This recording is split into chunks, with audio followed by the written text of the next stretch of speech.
통해서 우리가 여호수아를 좀 더 볼 수 있게 되는데요. 뛰어난 리더십을 가진 리더의 후계자가 된다라는 것은 참 부담스러운 일인 것 같습니다. 우리나라의 역사적으로 볼 때에는 태종왕 다음인 세종왕도 참 부담감이 컸을 것 같습니다. 특히 태종은 폭력으로 강력한 왕권을 보여주었기 때문에 폭력 정치와는 다르게 하면서도 강력한 왕권을 유지하기란 쉽지 않았을 것입니다. 그러한 부담감을 이기고 우리나라의 최고의 왕으로 기억되고 있죠. 가깝게는 기업 중에서 삼성도 그러한 모습이 비슷한 것 같습니다. 이건희 회장이 삼성의 체질을 바꾸며 잘 이끌어왔고, 그 다음으로 이재용 회장이 아버지의 업적과 수만이 비교되면서 큰 부담감과 무거움이 있음에도 잘 이끌어오는 것 같습니다.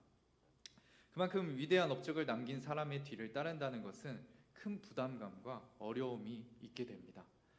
앞에 사람과 비교가 되고 그 안에서 이제 많은 사람들의 입에 오르기 때문이죠. 오늘 성경의 말씀은 그러한 큰 부담감이 있던 한 사람이 등장합니다. 바로 여호수아이죠. 여호수아는 모세의 후계자입니다. 오늘 성경의 말씀은 그러한 큰 부담감이 있던 한 사람이 이제 여호수아이고, 그 여호수아가 모세의 후계자인데, 모세는 이스라엘 역사상 최고의 선지자이죠. 이집트에서 노예 생활을 하던 이스라엘 자손들이 출애굽을 할 수 있었던, 그들을 이끌었던 그 지도자가 바로 모세였죠. 모세는 또한 광야에서 십계명을 하나님으로부터 받고 하나님과의 깊은 관계를 누리는 모습도 보여졌습니다. 여호수아는 모세를 너무나 잘 알았기 때문에 그의 리더십이 얼마나 탁월했고 하나님께서 그를 통해 어떻게 일하셨는지 가까이서 너무나 잘 봐왔기에 다음 후계자가 된다는 것은 그에게 엄청나게 큰 부담감이었을 것입니다. 하나님께서도 여호수아가 큰 두려움과 무게감을 갖고 있다는 것을 너무나 잘 아셨습니다. 그런 여호수아에게 오늘 말씀은 여호수아가 강하고 담대하라고 하나님께서 명령을 하고 계십니다. 이 명령은 모세에게도 하셨던 말씀이죠. 신명기 31장 6절에서 이렇게 말씀하십니다. 너희는 강하고 담대하라. 두려워하지 말라. 그들 앞에서 떨지 말라. 이는 내 하나님 여호와가 그가 너와 함께 가시며 결코 너를 떠나지 아니하시며 버리지 아니하실 것임이라 하고, 이 말씀은 이스라엘 백성 전체에게 주는 말씀이었습니다. 그러나 대표인 모세가 먼저 그 말씀을 받게 되었죠. 모세와 함께 여호수아 또 이스라엘 모든 백성들에게 하신 하나님의 말씀입니다. 이어서 신명기 31장 7절에서는 또 이렇게 말씀하고 있습니다. 모세가 여호수아를 불러온 이스라엘의 목전에서 그에게 이르되 너는 강하고 담대하라. 너는 이 백성을 거느리고 여호와께서 그들의 조상에게 주리라고 맹세하신 땅에 들어가서 그들에게 그 땅을 차지하게 하라. 아멘. 신명기에서 모세를 통해 강하고 담대하라는 그 명령이 이어져서 이제 여호수아와 이스라엘 백성에게 전해지게 된 것입니다. 모세와 함께 하셨던 그 하나님께서는 이제 여호수아와 함께 하겠다라는 것을 아주 강력하게 말씀하고 계신 것입니다. 하나님께서 해주신 이 말씀은 여호수아가 충분히 강하고 담대한 마음을 갖기에는 너무나 충분했습니다. 모세와 함께 하셨던 그 하나님, 모세를 통해 일하셨던 그 하나님께서 이제는 나와 함께 하시며 나를 통해서 일하실 것을 말씀하시고 있는 것입니다. 그러기에 강하고 담대하라. 내가 잘나서가 아니라 하나님이 함께 하시기 때문에 강하고 담대할 수 있었던 것입니다. 이 말씀은 저에게도 참 많은 위로와 힘이 되었습니다. 저도 우리 교회를 와서 사역을 하게 되면서 앞선 사역자들의 이야기를 좀 종종 듣게 되었습니다. 바로 이전에 박호준 목사님, 또 그 전인 사무엘 목사님, 그 전인 이대령 목사님, 그 전인 정우준 목사님의 이야기를 들으면서 그분들이 너무나 사역을 잘하셨다는 이야기를 많이 들어왔습니다. 앞선 목사님들께서 사역을 잘하신 만큼 저는 그만큼 부담이 되는 거죠. 제가 그렇게 할 수 있을까? 나도 그들처럼 정말 사역의 열매를 맺으면서 열심히 잘할 수 있을까? 이런 부담감을 갖게 되는 것입니다. 처음에 가졌던 이 기대감은 내가 건선제일교회에 와서 정말 청년부와 중고등부 사역을 하면서 우리 청년들의 마음을 이해하고 그 안에서 같이 교제하면서 같이 신앙의 성장을 누릴 수 있는 그것을 기대하면서 왔는데 앞에 하신 분들이 너무나 잘하니까 이 기대감보다는 걱정과 두려움이 점점 커져갔던 것입니다. 그래서 혹시나 내가 잘못하면 어떡하지? 내가 기대했던 것과 다른 일들이 일어나게 되면 어떡하지? 이런 걱정이 제 마음에 이제 점점 자리 잡게 되는 것이었습니다. 아직 많은 분들과 대화하지 못했지만 중고등부와 청년부에서 조금씩 사역의 방향성을 나눌 때 듣는 분들의 이전의 그 사역자들과는 또 다르게 잘해 주실 것이라는 말씀을 해주셨습니다. 그들과는 다르게 제가 이제 또 다른 방식으로, 저다운 방식으로 잘 하실 거라고 격려의 말씀들을 또 많이 해주셨습니다. 이런 것들은 제게 좀 위로와 또 힘이 되는 말씀들이었습니다. 또 무엇보다 제 이 마음을 누구보다 잘 아는 가까이 있는 아내는 저의 약간 이제 부담감을 갖고 있는 모습을 보고서 이제 위로를 해주기 위해서 저에게 이제 한마디를 해주는데, 저의 장점을 말해주면서 격려를 해주었습니다. 저와 아내는 MBTI도 완전히 다르고 성격도 완전히 다릅니다. 그래서 아내는 아내의 장점이 너무나 분명하고 아내의 장점과 다르게 저의 장점도 있습니다. 아내는 그것을 이제 저와 함께하면서 그것을 알게 됐고, 그러면서 제가 가지고 있는 장점을 통해서 분명히 열매가 있을 것이다, 그렇게 위로와 격려를 해주었습니다. 아내가 그런 말을 해준 것이 저에게는 정말 큰 힘이 되었습니다. 왜냐하면 이제 뭐 다른 분들이 해주신 위로와 격려도 큰 힘이 되지만 아내는 무엇보다 저를 잘 아니까 저에 대해서 아는 사람이 저에 대한 뭔가 위로와 격려를 해준다는 것은 큰 힘이 되는 것이죠. 왜냐하면 근거가 있기 때문입니다. 저에 대한 장점, 이런 것들 또한 단점도 알고 그 가운데서도 사역이 그럼에도 잘 될 것이라는 그런 이제 경험을 통한 마음을 알기 때문에 그 근거를 통해서 좀 더 내가 위로와 격려를 받게 되는 것이죠. 그런데 그럼에도 불구하고 제 안의 마음에 이 두려움과 걱정은 사라지지 않았습니다. 청년들과 대화할수록 이들을 어떻게 같이 함께하면서 세워갈 수 있을까? 나도 청년 때 똑같이 그랬는데 어떻게 세워져 갈 수 있을까? 이런 생각들을 하다 보니까 정말 두려운 마음들이 점점 커져갔던 것 같습니다.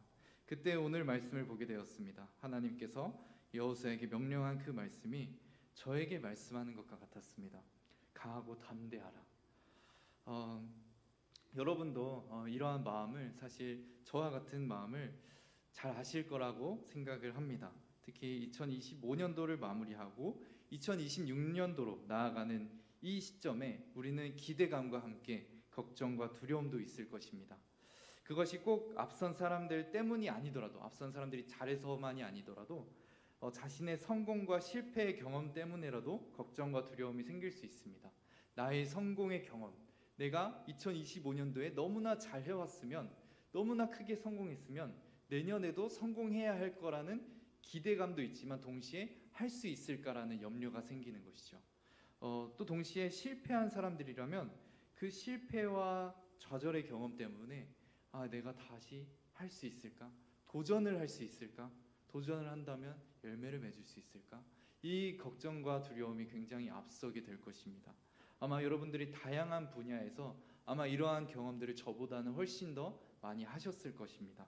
어떤 부분에선 성공을 하면서 그 성공에 대한 기대감과 기대치 때문에 부담감이 있을 수 있고, 또한 실패, 좌절의 연속된 경험 때문에 또다시 도전하기 두려운 마음을 경험하신 적이 있을 것입니다.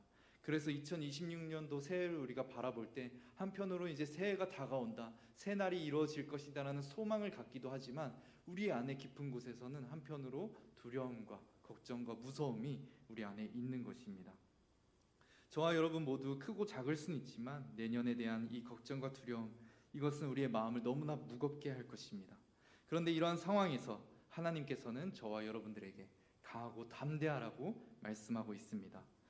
이 말씀은 어떠한 행위와 관련된 말씀이 아닙니다. 물론 행위와 연결은 되지만 이것은 마음에 관한 말씀입니다. 보통 종교는 행동을 요구합니다. 이렇게 착하게 살아라. 이 신의 명령에 따라서 이렇게 저렇게 살아라. 그러면 구원을 받을 것이다. 뭐 천국 같은 곳에 가게 될 것이다. 이렇게 말을 합니다. 그런데 성경은 조금 다릅니다. 그냥 행동을 요구하는 수준을 넘어서 마음 깊은 곳까지 건드립니다. 감사라는 명령도 그렇죠. 그리고 강하고 담대하라는 오늘의 명령도 그렇습니다. 이것은 우리의 깊은 마음과 연관된 말씀입니다. 하나님께서는 단지 우리의 행동이 조금 나아지는 정도를 바라는 것이 아니라 우리의 깊은 마음까지 바뀌는 것을 원하고 명령하고 계시는 것입니다. 그런 우리의 마음을 우리의 연약한 마음, 또 우리가 생각보다 우리의 마음대로 되지 않는다는 것, 그것을 너무나도 잘 아시는 하나님께서 강하고 담대할 수 있는 명확한 근거도 제시해주고 있습니다. 사실 마음에 관해서 명령을 하신다라는 것은 그 근거 또한 동시에 제시를 한다라는 것입니다. 하나님께서는 이렇게 말씀하셨죠. 내가 모세와 함께 있었던 것 같이 너와 함께 있을 것이라.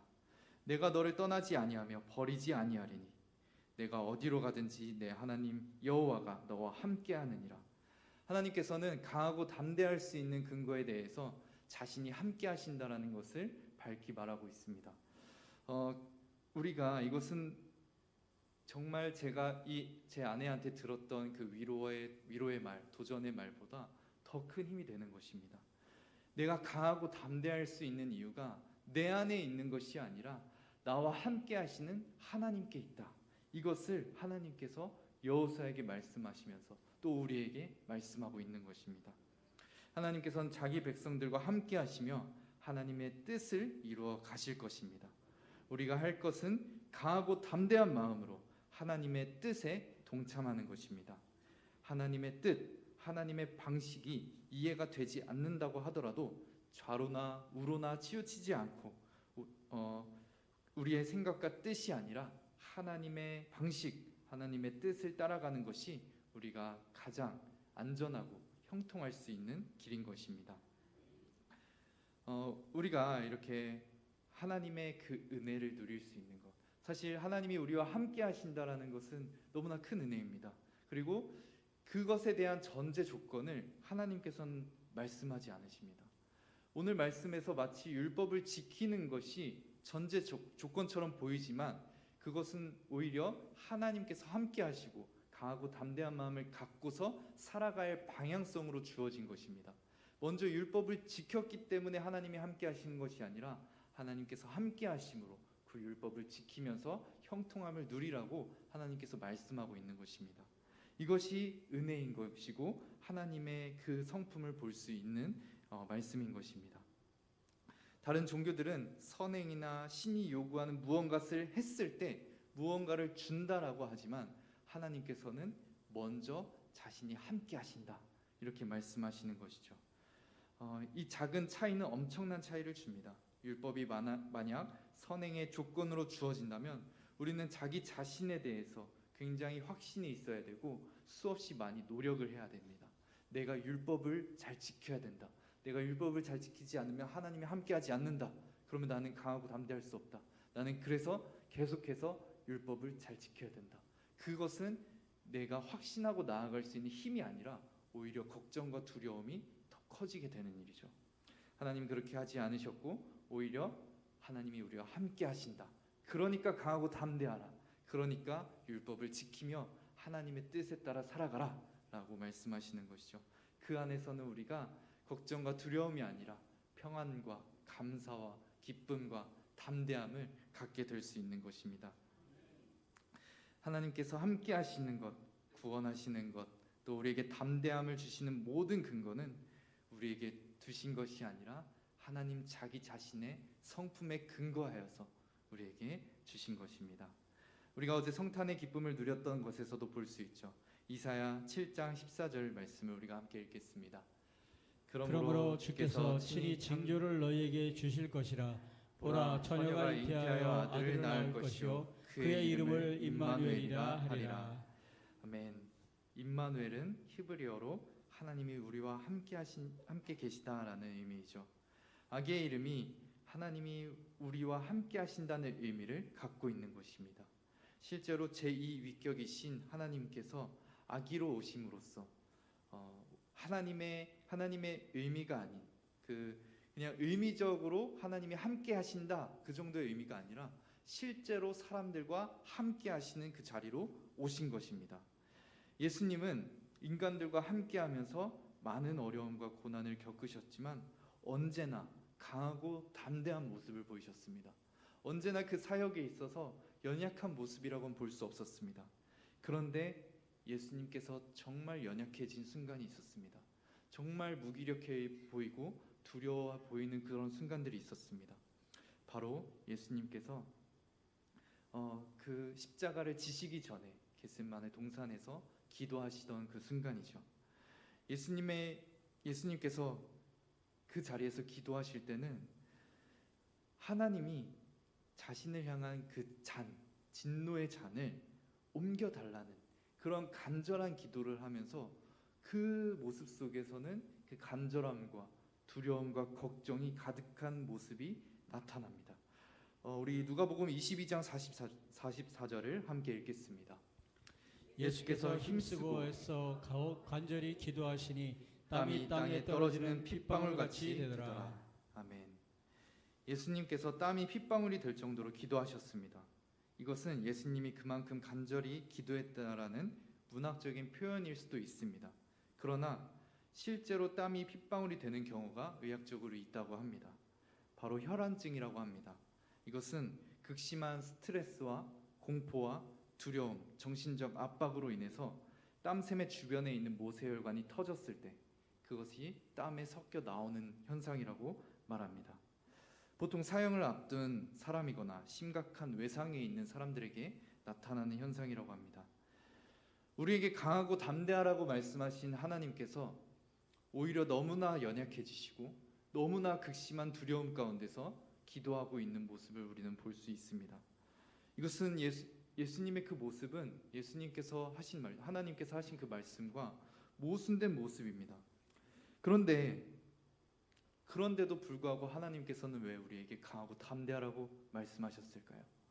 하나님께서는 예수님 자신도 그렇게 두려워하셨으면서 우리에게는 왜 강하고 담대하라고 말씀하실까요?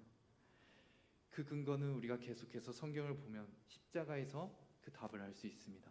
예수님께서는 십자가를 가셨을 때 너무나 사랑하는 그 성부 하나님, 영원토록 함께 하시고 영원토록 사랑을 나눴던 그 성부 하나님께서 그 순간에, 아니 이미 겟세마네 동산에서부터 함께 하시지 않으시고 오히려 자신을 바라보실 때 우리가 가지고 있는 죄들, 우리가 하나님께 순종하지 않았던 그런 모습들을 우리를 향해 보신 것이 아니라 예수님을 향해 보고 계셨기 때문입니다. 영원토록 사랑으로 바라봤던 그 예수님께 사랑을 향하셨던 그 마음, 그 눈빛이 이제는 변해서 우리에게 향해야 했던 그 진노의 얼굴, 진노의 마음을 예수님께 쏟고 계셨던 것입니다. 그 가운데서 예수님은 굉장히 괴로워하신 것입니다. 예수님 십자가의 그 고통과 괴로움보다 사랑하는 성부 하나님으로부터 버림받는 것, 사랑하는 성부 하나님이 자신을 향해 진노하고 계신다라는 것, 그것이 더욱더 괴롭고 슬픈 일이었습니다. 그것이 너무나 두려운 일이었습니다. 그런데 여러분, 우리는 어떤가요? 우리는 하나님과의 관계를 너무나 우리 중심으로 생각합니다. 저도 마찬가지고요. 내가 열심히 뭔가 하면서 잘하면 하나님 제가 잘하고 있죠 하고 가기도 하지만 잘 안 되면 하나님 잠깐만 멀리 계세요. 잠깐만 눈 감아주세요. 이렇게 합니다. 하나님이 함께 하신다는 것이 얼마나 큰 은혜인지, 하나님이 우리와 떨어진다는 것이 얼마나 큰 괴로움인지 우리는 다 알지 못하기 때문입니다. 그런데 예수님은 너무나 잘 아셨습니다. 그래서 괴로워하셨던 것이죠. 그렇기 때문에 예수님이 그 고통을 당하셨기 때문에 예수님을 믿는 저와 여러분들이 이제는 성부 하나님이 언제나 항상 우리가 죄를 짓는 그 순간에도 떠나지 않으시고 예수님을 바라보시는 그 사랑의 눈빛으로 우리를 항상 바라보고 계시는 것입니다. 그렇기 때문에 우리가 강하고 담대할 수 있는 것입니다.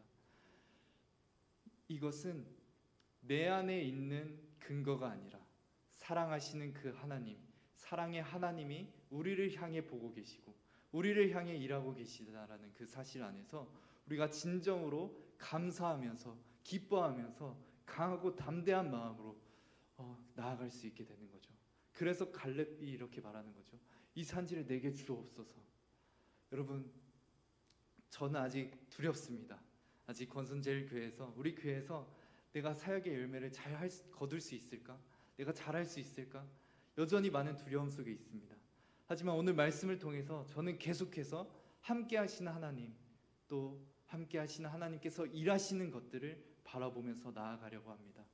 여러분들도 2026년도 많이 걱정과 두려움이 있을 줄 압니다. 그러나 그 2026년도를 함께 하시는 하나님, 함께 하시는 하나님을 의지하면서 그 하나님께서 일하시는 것들을 기대하면서 우리가 나아가기를 소망합니다. 우리 이 시간에 함께 찬양하면서 계속해서 함께 기도하며 나아가길 원합니다. 우리 이 시간 아무것도 두려워 말라라는 이 찬양의 고백을 우리가 함께 함으로써 하나님이 우리와 함께 하시고 하나님이 우리를 지켜주시고 하나님께서 일하신다라는 그 사실을 기억하며 감사하며 찬양으로 고백하며 나아가기 원합니다.